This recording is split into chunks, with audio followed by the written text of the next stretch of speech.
Теңселіп табалдырықта тұрып қалдым. Бір жеңі ғана киілген шолақ тоным салбырап кеткен. Кейде рульді ұстауға ыңғайлы болсын деп оң қолымды босатып қоюшы ем. Осы әдетім тас лақтырып құлаш жарыстырған бала күнімнен бар болатын. Әсел маған ұмтылды да аң-таң боп үрейлене тұрып қалды. Не болды саған, Ильяс? Мән жайға содан кейін барып түсінді. Неғып тұрсың ал? Шаршадың ба?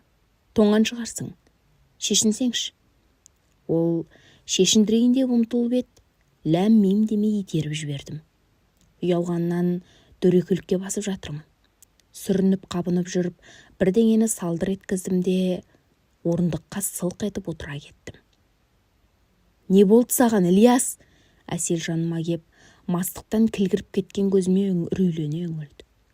Немене? Сен білем ғой деймісің?